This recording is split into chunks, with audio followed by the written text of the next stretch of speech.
So I don't know if you should ask that one. Right. The participants up here. Oh, we're having some folks come in. Hi, Amber. Hi, Miss S. Whitty or Mr. S. Whitty.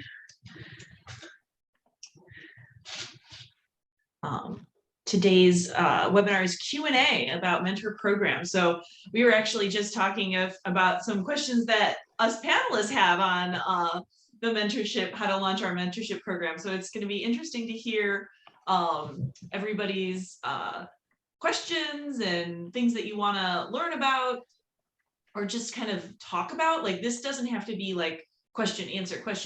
We can, make this back and forth, a dialogue that's going to, whatever is most helpful to our attendees is what we want to do. So if you would like to, we can turn your microphone on. So if you would like to talk, so if any of the participants want to talk, just I think you raise your hand and then we can we can hit the button allow to talk, and then you can talk, like speak your answer or question or comment, or if you would prefer to put it into the chat or question and answer box, that is also an option. So if you've got a question in mind that you definitely want us to get before the end of the hour, you can raise your hand. We can start with that one, or if you just want to put it into the question and answer box or the Q&A box, that works too. So as people are kind of getting ready and stuff, should we start with our first question that we were kind of talking about, Natalie, about like, Sure. What do you do to get started? Like, we've all learned all this amazing content. We're excited, but like, how do you start? How do you actually get it to get rolling? Right. Well, my suggestion would be just jump in. I would suggest sometime next week that Mentor Champ just sits down with all the material that's been provided, print it out, put it into a binder, and just start to go through it and digest it. And then really just start to think maybe small, who are two of your amazing CNA rock stars that you would like to be your first mentors, and set a date, and just do the training. And I think it's very intuitive once you start to work through the process and you start the training, and it will become a lot less daunting. You don't have to implement all the materials that we have shared. They're only suggestions. And start small. It doesn't have to be perfect. And that's how we learn. And share with the two maybe mentors that you're thinking of training offhand and say, hey, this is a new program. We're going to experience this together. I would love your feedback. Let's just do it. Let's just go for it. Because really that's why you're here, is just to go for it. And when you set your date and you've done your training and in the middle of it, if you have any questions, that's why Pat and I are here to help you through the process, not just through the first portion of learning about the program, but really once you get it up and you've trained and you have questions, please email Pat and myself and we can help you through that process. Just start, just do it. Yeah, I like that idea of just like starting small. And like Rome wasn't built in a day. You don't have to have every single competency that you're going to do all ready to go on day one. You can even, by selecting those like choice mentors that are like rock stars that are are going to be successful based on you've got good experience with them.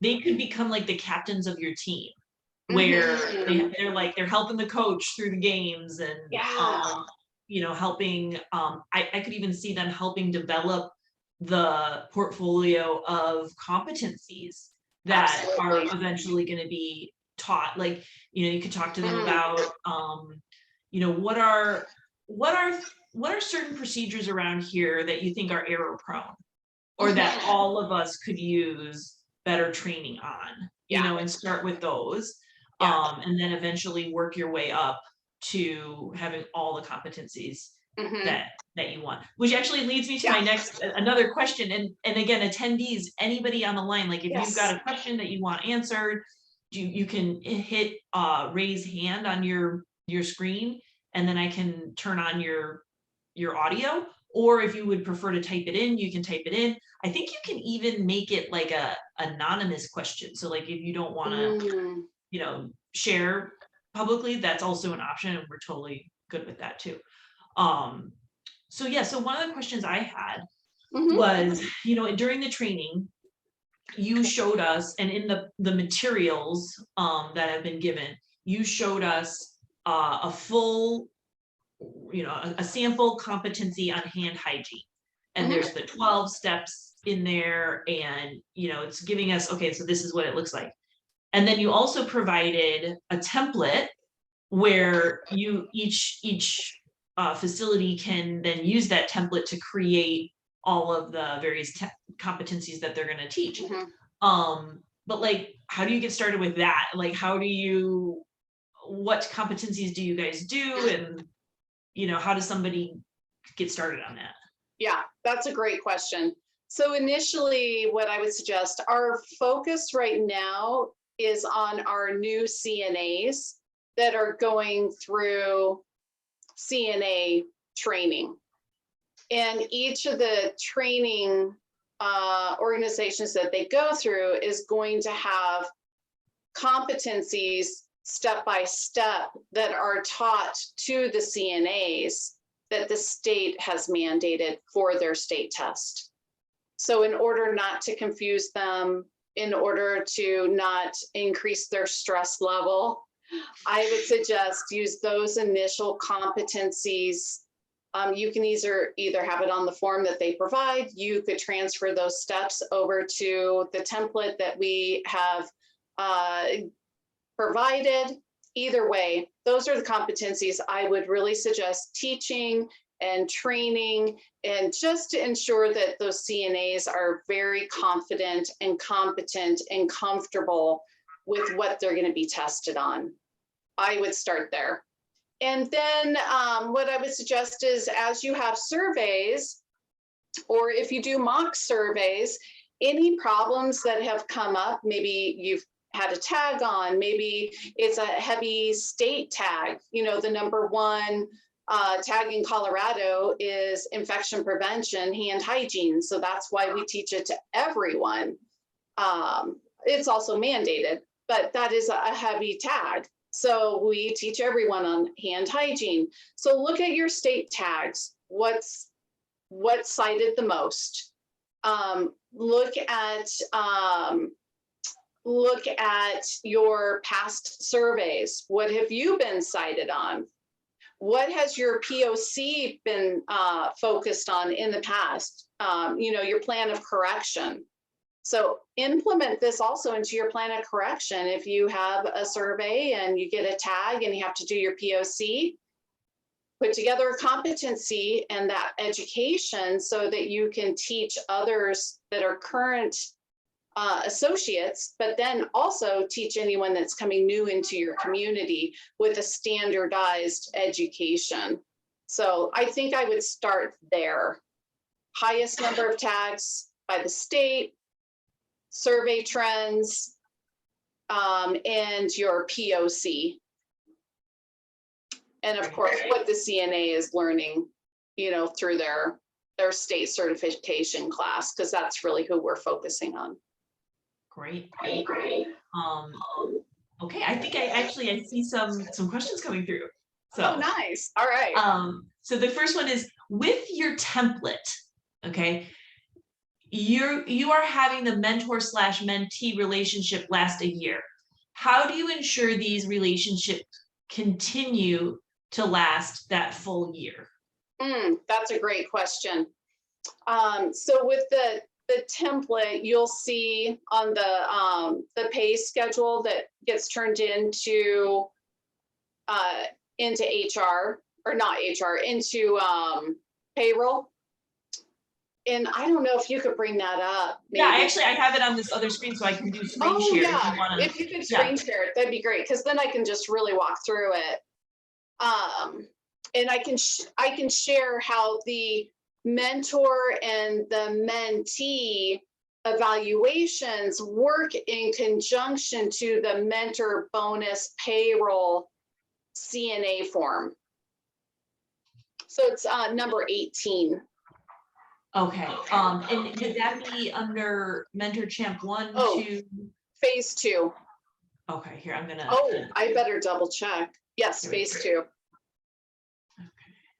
So here we go. Mentor, do you see it? Oh, here, I didn't do share yet, sorry. We see you. Okay, share. Okay, there, can you see the Google Drive now? We can see Google Drive, yes. Okay, awesome. So then it's under Champ Phase 2. Yep, perfect. And it's this document number 8. Well, you could do, yeah, you could go onto the bonus spreadsheet first. Okay.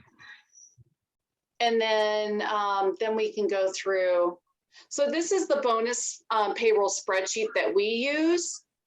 When you have a new hire, you put down their name in the A, their hire date, the title, so like CNA, if they're full-time, part-time. If you have different neighborhoods or different communities, you would enter that in, and then who their mentor is. So there's a space on F on who the mentor is. Upon completion of on-site training, the mentor, how we have it set up, and remember, this is based on your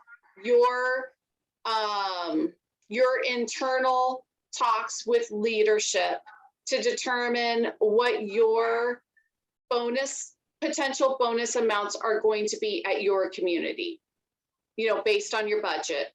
So we all know that we have that 6-month mark where it's the $500 bonus. So regardless, fill out the sheet so that you know when they hit that 6-month mark, for that new mentee and for the mentor.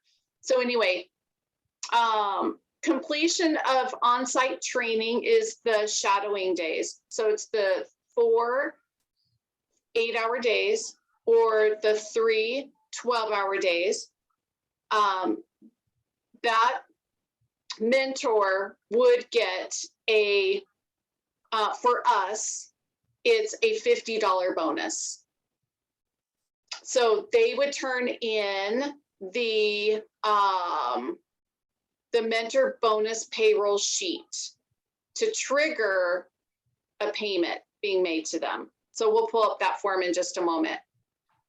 Completion of skills competency H. When the competencies are completed and the file is turned into the mentor champ, then that mentor would be paid $100. Again, that's based on what we currently do. 30-day retention, the mentor and the mentee sit down together. They both fill out the new mentor evaluation and the new mentee evaluation. And that's where they sit down with a cup of coffee over lunch, outside, away from the community, whatever that looks like. But we want that one-on-one time where they don't have that interruption, because again, we're establishing that friend at work, and we're asking them, do you have the skills? Do you have the education, the training, everything that you need to be successful with your job? Because those are the 2 elements that we found for retention. I know what to do. If I know what to do, I'll be successful at my job. And number 2, I have a friend at work, which is the mentor. So when they sit down and fill out that mentor-mentee evaluation, they turn that into the mentor, and the mentor champ would then submit for a $50 bonus. And that again is done at 60-day, 90-day, 6-month, and then 1 year. So that's how we have ensured that relationship for a year. because we have set times where the mentor can receive a bonus by sitting down with their mentee, filling out the sheets together, having that conversation.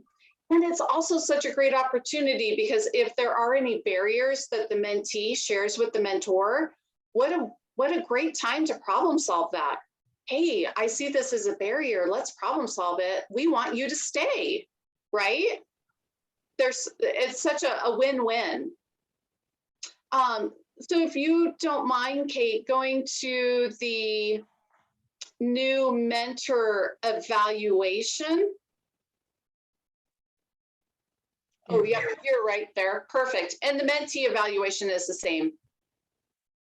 So here, this matches up with your payroll spreadsheet. So even if you don't pay, even if it's like a cup of coffee, a comp meal at your bistro, a certificate of thank you, a thank you note, it doesn't have to be money, right? There's so many ways to recognize individuals and have it meaningful. But you do want these mentor-mentee evaluations turned in, again, 30 days, 60 day, 90 day, 120 days, 6 months, and 1 year for that 1 year relationship. And both the mentee and the mentor are filling this out together.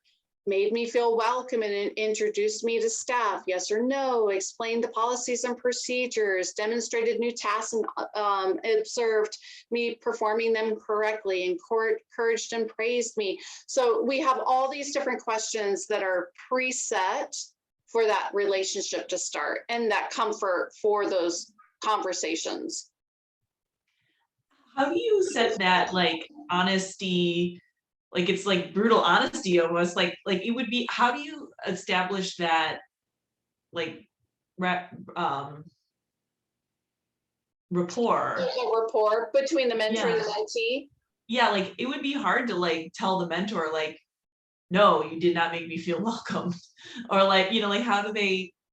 Yeah, that's a good question. So with our mentors, we ask that they have that conversation with their mentee saying, hey, I'm a peer, right? We work side by side together and I'm here to teach and to be your friend at work.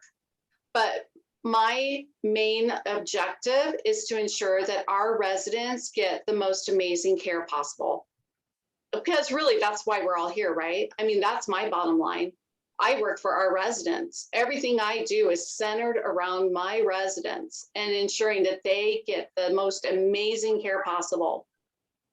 So with you starting off, if I'm not giving you all the education that you need, if I didn't give you a good introduction or a welcome, please let me know, because at the end, we are here for the same reason, our residents being well taken care of and consistent staff. So I want feedback and it won't hurt my feelings. I just want to be able to improve. So we have those conversations early on. Please feel comfortable. And we also say, hey, if you don't feel comfortable telling me something, this is the mentor champ is, you know, Kim. Please let Kim know. Please give the feedback so that there's also that avenue of, hey, if you're not comfortable, you know, anonymously tell the mentor champ so that I can improve. That sounds really good. Yeah, like it's that effort to just like make it safe. It is safe here. This is safe space. We are here to help each other. We're teammates, and I want to hear if I can do better. I want you to help me get better. We're both here to help each other. Exactly. Yeah, we have the same goal. We have the same common goal. Our common goal is our residents. And that's why people work at our communities. That's why they're attracted to our profession. Totally. Okay, so we have another question coming in. How much contact is expected between the mentor and mentee? Do you recommend this is documented somehow? So sort of along the lines of what you we're just talking about, but like maybe just expand upon it a little bit. Again, it's how much contact is expected between the mentor and mentee, and do you recommend this is documented somehow? So good question. We don't have any guidelines on amount of time other than the initial shadow time. So again, those 3 12-hour shifts or the 4 8-hour shifts, of course, those are documented because they're being trained how to do their job and the competencies are being done at the same time. As far as the amount of time, it's really individualized. If you have a CNA that's brand new, they've never been in the industry, they're super scared, this is their first job, we know that individual is going to take a little bit more time than somebody coming into your community that's been a CNA for 5 years or 10 years.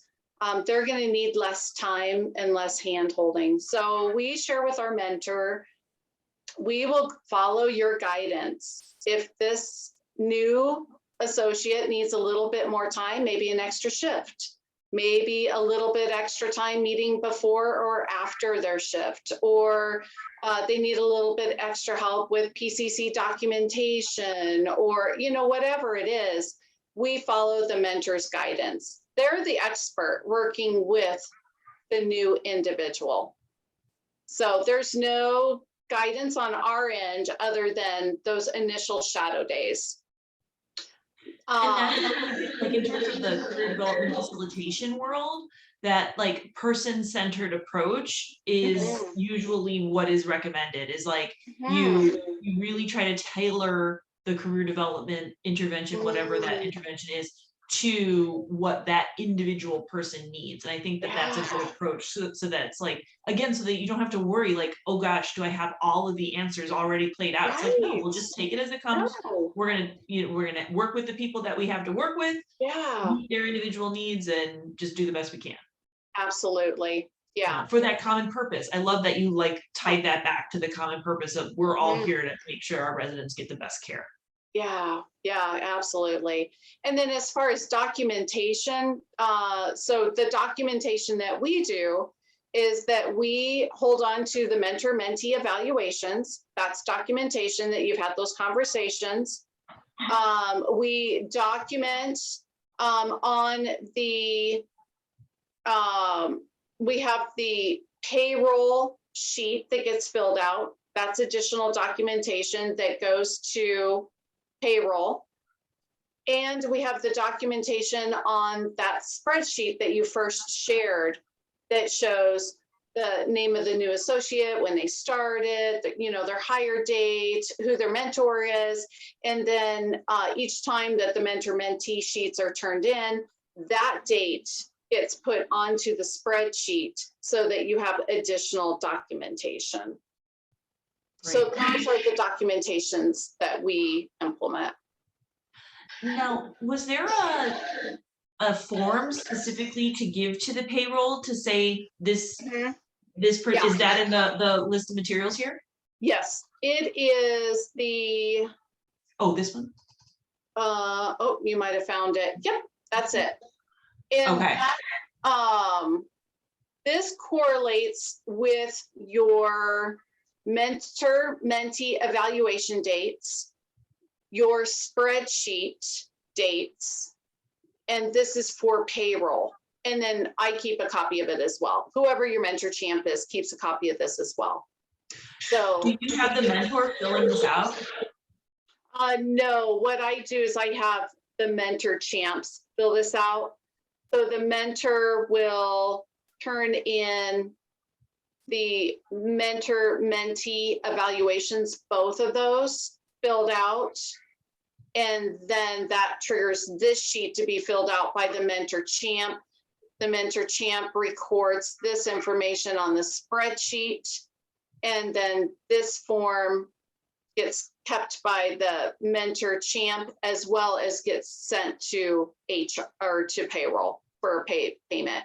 Now I will share, use that spreadsheet. It has saved me so many times because somebody will email saying, hey, I didn't get payment for my time with Michelle, my new, you know, I should have been paid for my 60-day, you know, retention. And then I can get onto my spreadsheet and verify, oh, I sent it to payroll on this date, and then I'll email payroll, so that they can look up that they received payment or not. I mean, accidents, things happen, but it's a great tracking tool because you have one spot that you can go to that will help you really determine. Or on the opposite end, oh, I'm sorry, I didn't receive your paperwork. I didn't see anything come through. If you have that, would you mind sending it to me? And then I can go ahead and process that and get you set for payment. So, who knows? It just is a great investigatory tool. I think that's a really smart way of doing it too, in terms of like, you give me the paperwork, I give you the bonus, Exactly. It's incentive. Yeah. And as far as like the audience is concerned, with WisCaregiver Careers, we'll reimburse you that $500 when the mentee hits the 6 months, but it's up to you how you want to structure that bonus. So like if you wanted to, like what Natalie is saying, like give the $50 bonus, and then at the end, maybe over 6 months, they get a total of $500 instead of 500 all at once, so as far as the program goes, like we'll just reimburse you at the 6 month mark, but whatever works best for you, do it that way. That's a really great idea. Knowing that, I would personally suggest that you divide up that $500 into that 6 month.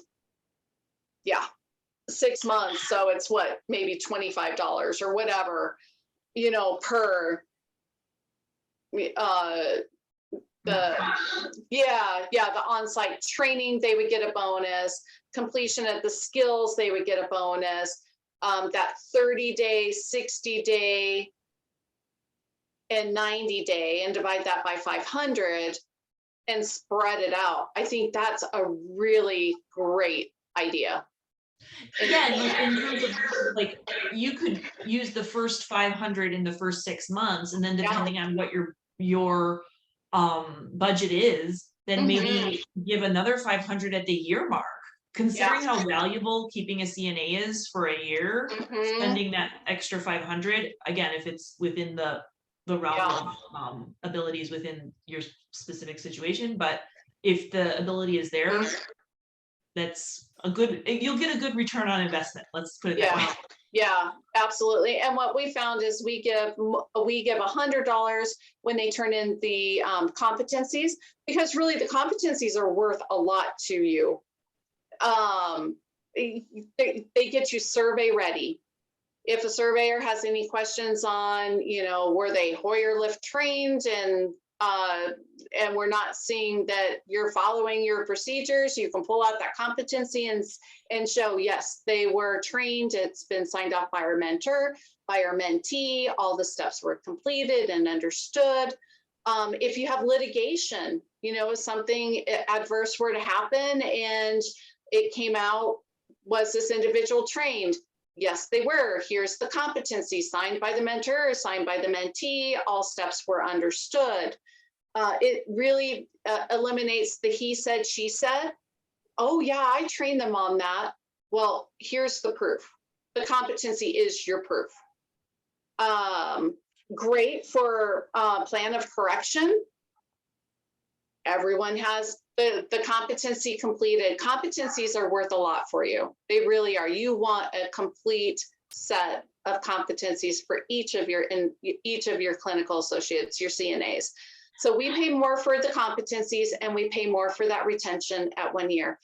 1 year is really your gold star. If you can retain your new CNA for 1 year, what we have found is the retention rate drastically drops. They stay with you for that longevity. So competencies and retention for 1 year, I would personally put a little bit heavier bonus at those two increments. At the outset of this training, I thought that the real value was in the retention, the recruitment and retention aspects of the program. But now that we learned about the competencies, it's like, I don't know which one's more important. I mean, the competencies, I mean, the survey readiness is Yeah. so huge that I don't Yeah. even, you know, the career development facilitator in me thinks, oh yes, it's the career development, that's the most important thing. But like Yeah.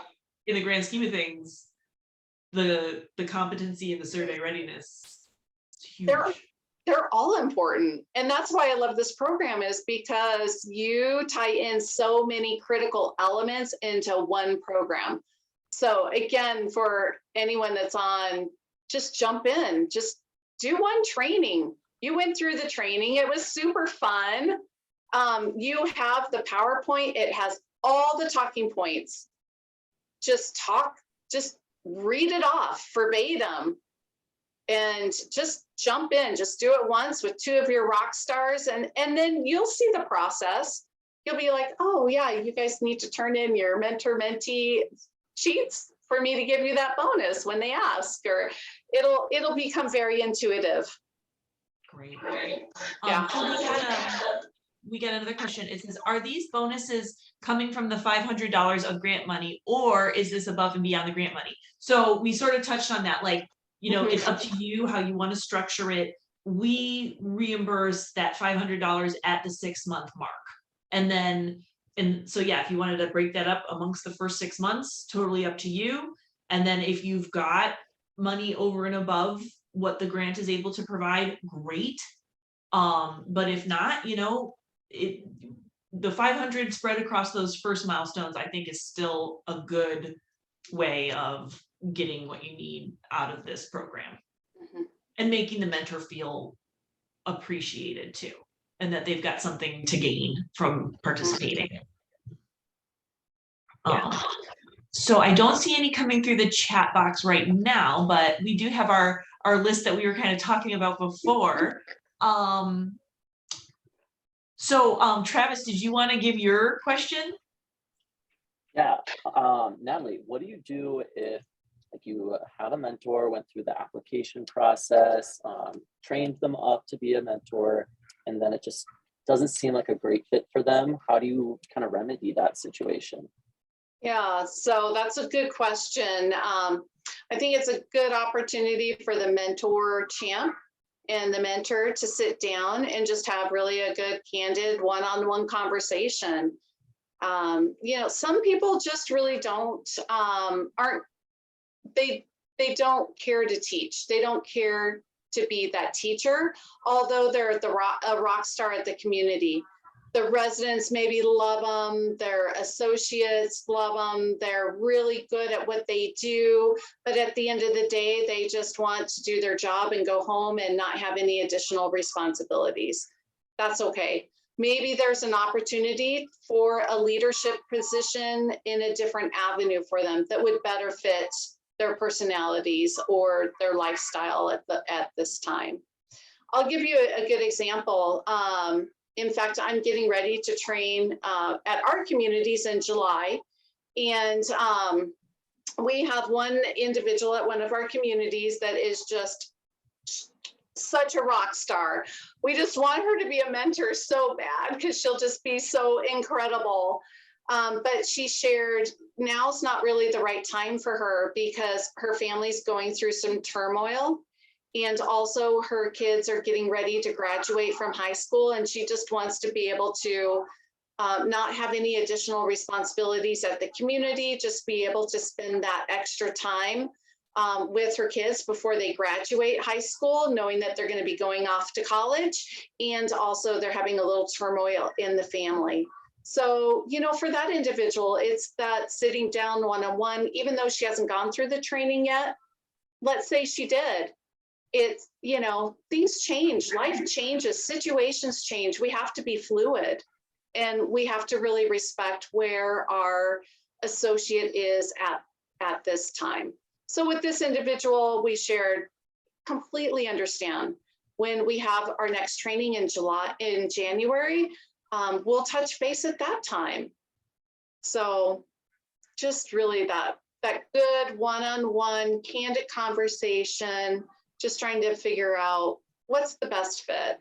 And we really don't want somebody that's a mentor teaching other new associates coming on that isn't excited, that isn't, that they don't have the heart for it right now. They, you know, we know those individuals, right?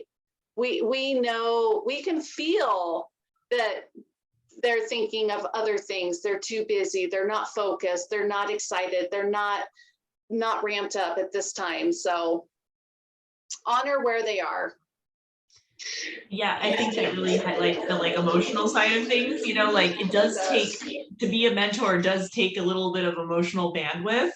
Yes. And so, yeah, it does have to be the right timing for the Yeah. mentor. Yeah. And maybe they're a mentor now, but it, you know, life situations change, life changes, and it's okay. It's okay to step back and not be a mentor for a while. They're trained. They can always come back. Totally.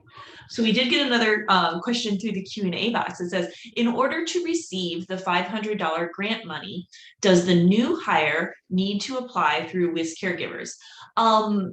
So the new hire has to be trained using WisCaregiver dollars. So the way that you would, like in practice, actually do this is you do the employment verification process once that person starts training. Our recommendation is to have the trainee do the employment verification process in TMU when their instructor tells them to go into TMU and complete their profile.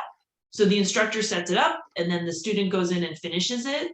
And while they're in TMU finishing what they need to finish for the general setup, also put through that employment verification process. Then once you, the facility, verify it on your end, that person is tagged in the system as a WisCaregiver and their test is free. It just bypasses the payment screen when they go to schedule their test. Then 5 months and 2 weeks after that employment verification process, the system will notify both you and the applicant or the trainee that it's time to complete the 6-month verification process. So it's the same sort of thing where the student starts it on their end, they put it through, the employer approves it on their end, and then that person ends up on our list, our automated list, and that's how we know to send you your check. So yes, so they do have to be, so like if within WisCaregivers careers, they have to be a WisCaregiver trainee and be retained for that 6-month period in order to get the mentorship reimbursement. Now, because the mentorship is not required of our program, when the employer goes to do the employment verification at 6 months, there'll be a little box that pops up that says, was mentorship successfully implemented for this trainee? Yes or no? I mean, maybe not those exact words, but it's asking you, were you able to do it? Did you do mentorship with this person? And if you click yes, that's how you get your $500 retention reimbursement or mentor reimbursement. They'll get the $500 WisCaregiver retention bonus, regardless of whether you did the mentoring. So the basically at 6 months, you'll either get $1,000 reimbursement if you were able to do the mentorship with that individual, or you'll get $500 reimbursement, which goes toward that the WisCaregivers retention bonus. So I hope that made sense. And there's a lot of bonuses in that, speech, but if that wasn't clear, just please feel free to put it in the text or the question and answer, and I can try to explain it again. Just know that at when we get closer to that 6-month mark, so we kicked off in April, so we're expecting for our first batches of trainees to hit that retention, the 6-month retention, around October. So we're expecting to do a webinar explaining this whole process and demoing it like we did for the first process, the initial training verification process in the future. So you'll be shown it and given step-by-step instructions and demos and all that. But just for now, the most important thing right now is to have your trainees do that employment verification process as soon as possible. so that they get their free test. Okay, so we don't have another question coming through at this moment. Let me check the chat. I don't see anything there. Janice, you had a question, didn't you?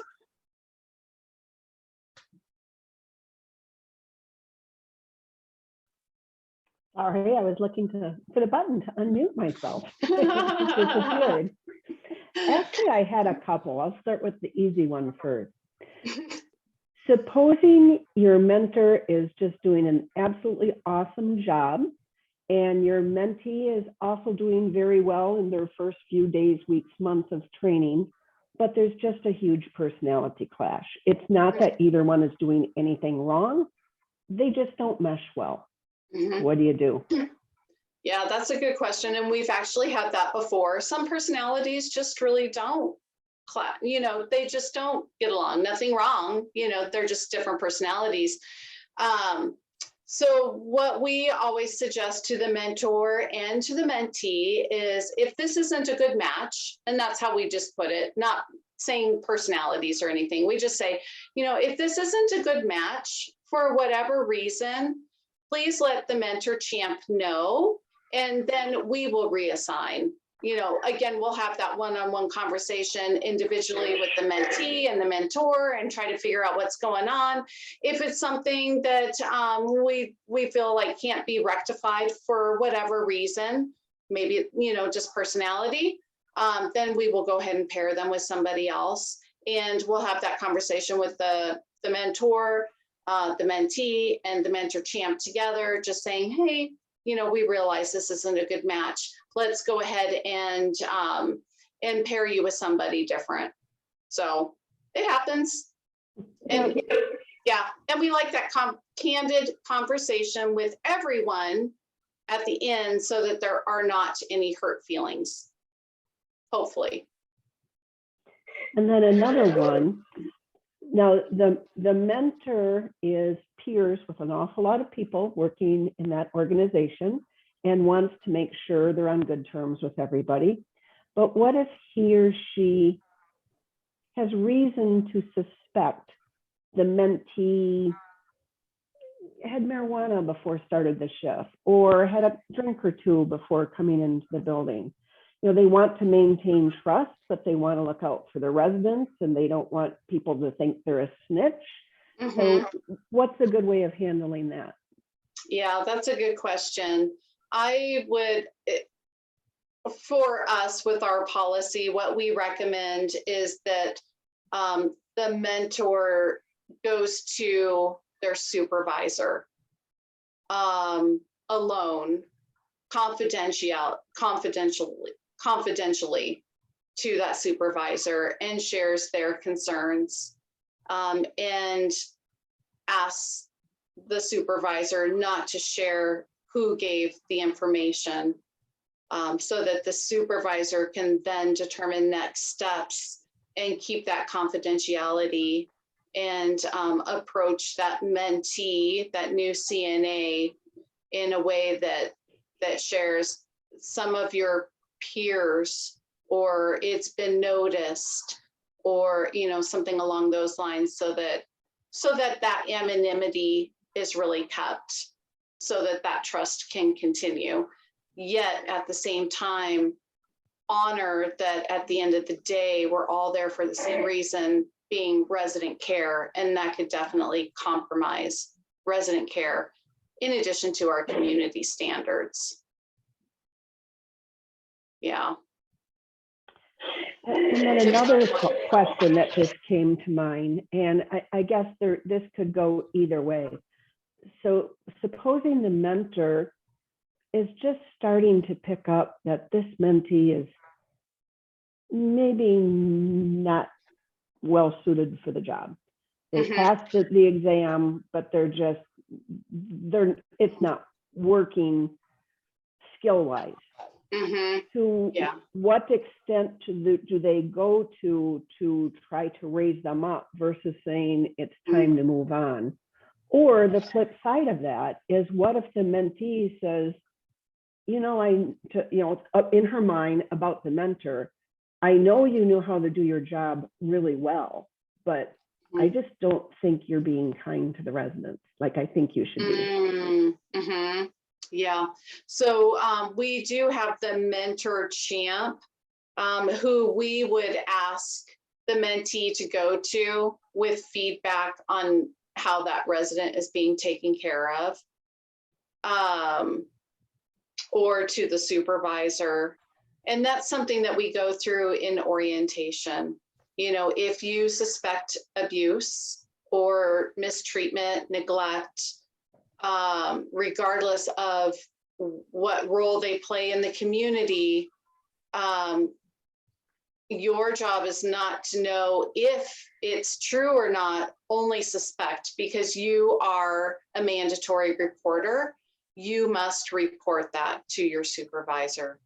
So for us, that's kind of a non-negotiable, you know. So, and then as far as if the mentor is feeling that the mentee is just not up to snuff for whatever reason, we do have this early warning of some concerns of my mentee.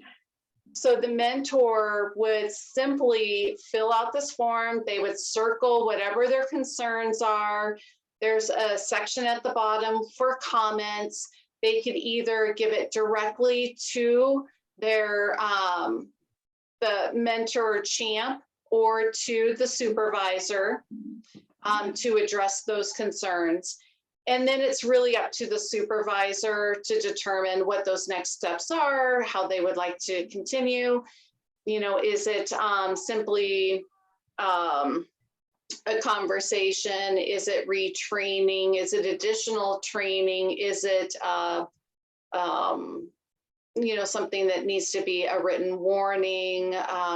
You know, all those different steps that would need to be really determined by the supervisor, not by the mentor. So we take it out of the mentor's hands. We just simply ask, hey, if you're noticing any of these warning signs, let the supervisor know. So, you know, poor attitude, difficulty providing resident direct cares, they don't take directions well, talks or communicates inappropriately, smells like alcohol, or no, just kidding, or marijuana. That's something we'd want to know right away.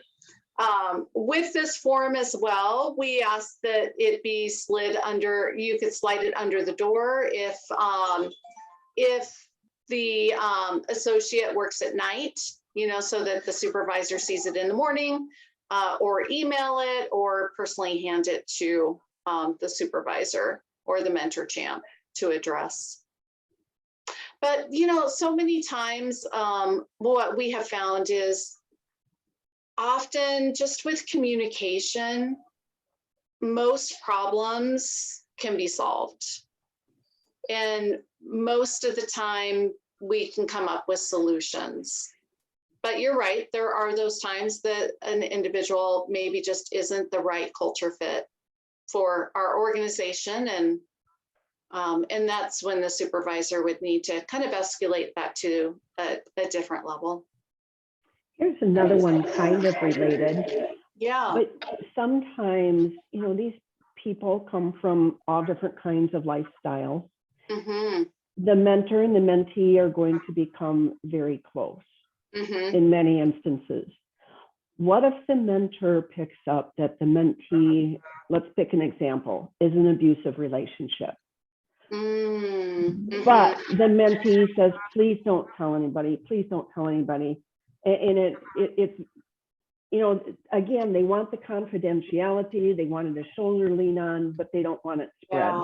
What's the responsibility of the mentor? Wow. Geez, Janice, you're thinking of tough ones for me. So for us, we have an employee assistance program. It's called EAP. All of our associates are taught about the program.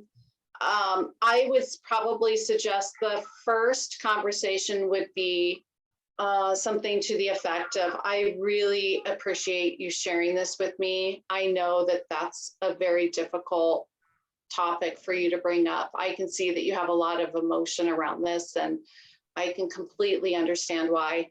I really care about you as an individual. We've become friends.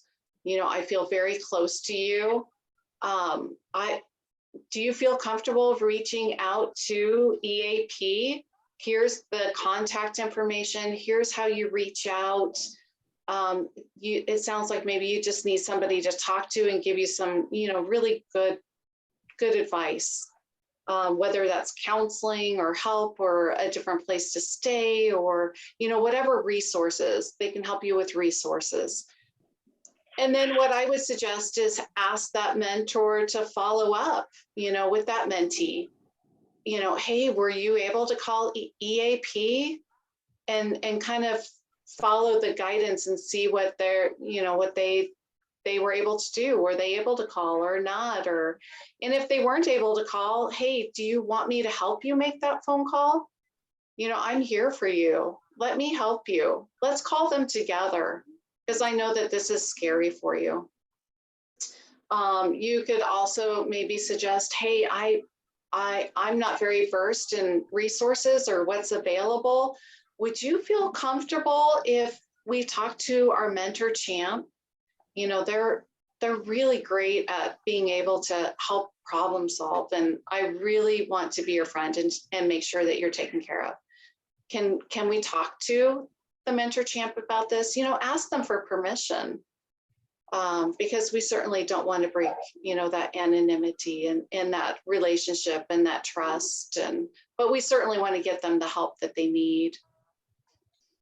Yeah, I don't know. Do you have any other suggestions, Janice? No, I thought that you addressed that really well.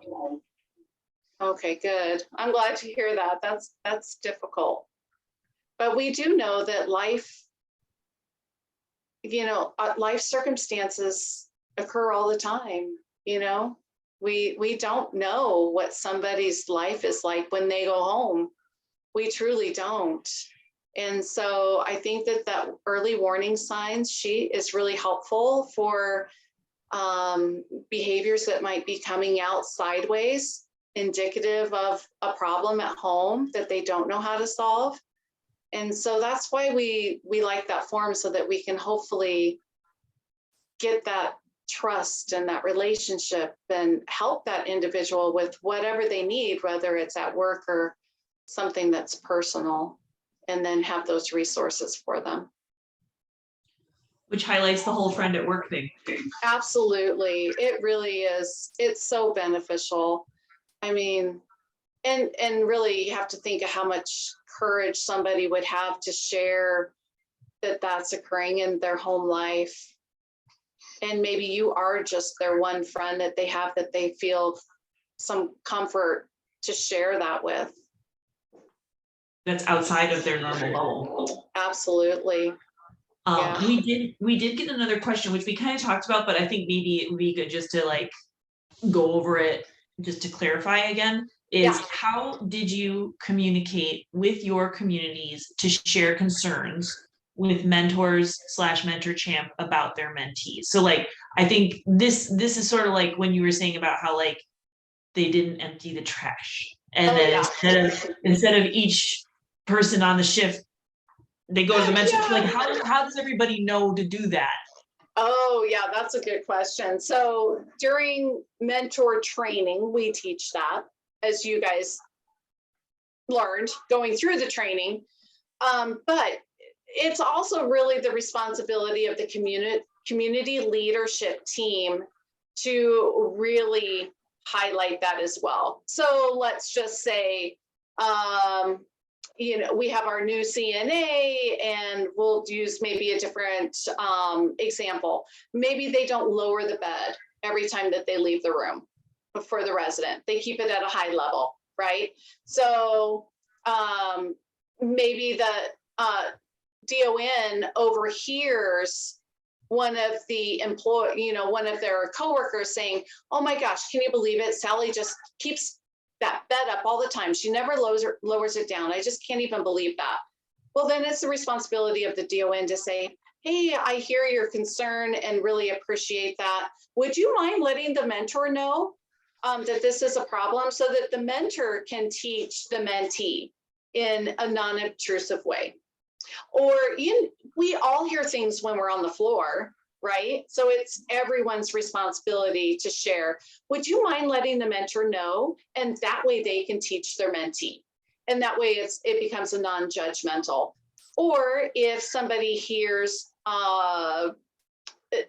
that conversation happening to the new CNA, just a coworker overhears that, maybe it's after the conversation happens with the current associate, it's, hey, just so you're aware, we'd love for the mentor to know about this and to address any problems with the new CNA instead of us doing it. They're kind of a buffer. It actually works out great. We don't have to be the bad guy, and just kind of, take it off their plate, essentially, right? And it's a part of the culture. Yeah, like, did you do like an info session? Like, how does that, because like the mentors are getting the training and the programming by virtue of attending the mentor training. So they're up on it, they know what's going on. But like, how do the other associates who are already working there and not participating in the mentorship program at this moment, like, do you do an info session? Do you like, how do you get the word out? You can get the word out by your monthly nursing trainings. Hey, we're having mentorship training. Just so you're aware, a few of the cultural expectations are, if you have a problem with the new hire and they have a mentor, or anytime within that year, right? Because the mentorship is within 1 year. If you have a problem, please address that concern with the mentor, and the mentor will then talk with their mentee for that reinforcement and training. You could do that during huddles, before shift huddles, after shift huddles, monthly clinical meetings, all services. Gosh, there's, however you do your meetings, or yeah, I would just bring it up during.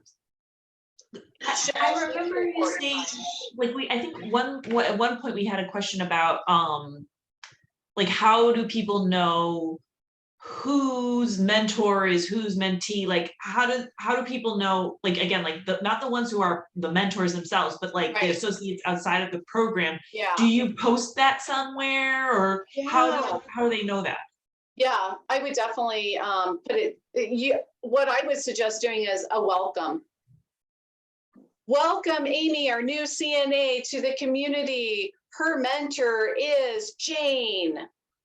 Posted in, by the time clock, by in the break room, wherever, the charting room, wherever it's going to be seen. For one, you're letting everyone know, hey, we have a new associate. Welcome them by name. Here's their name. This is when they're starting. We're super excited. Let's retain them.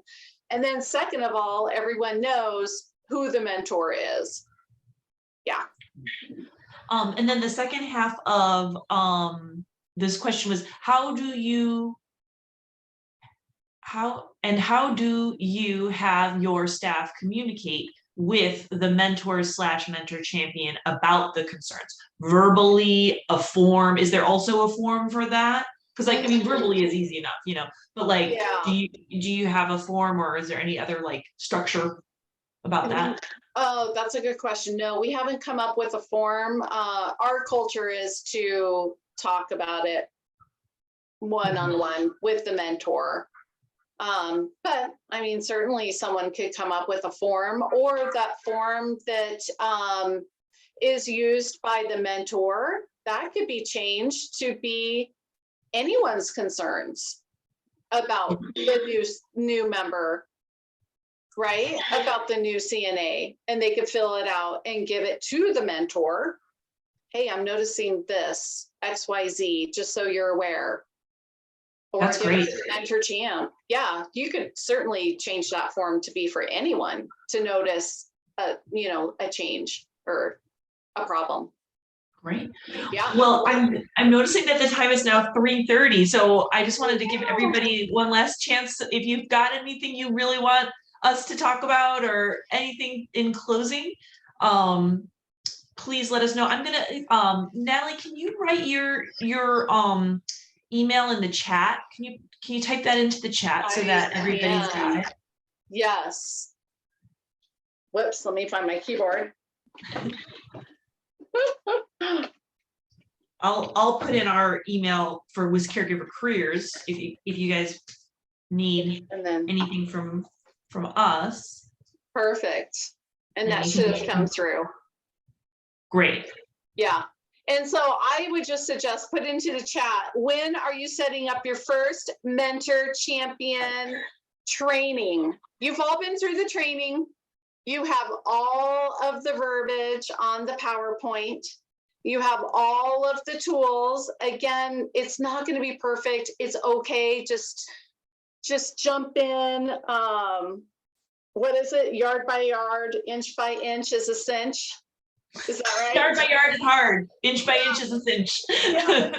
So inch by inch. So the first thing is, get in, download your tools, put it into a notebook. We have everything numbered in the order that it goes through your notebook.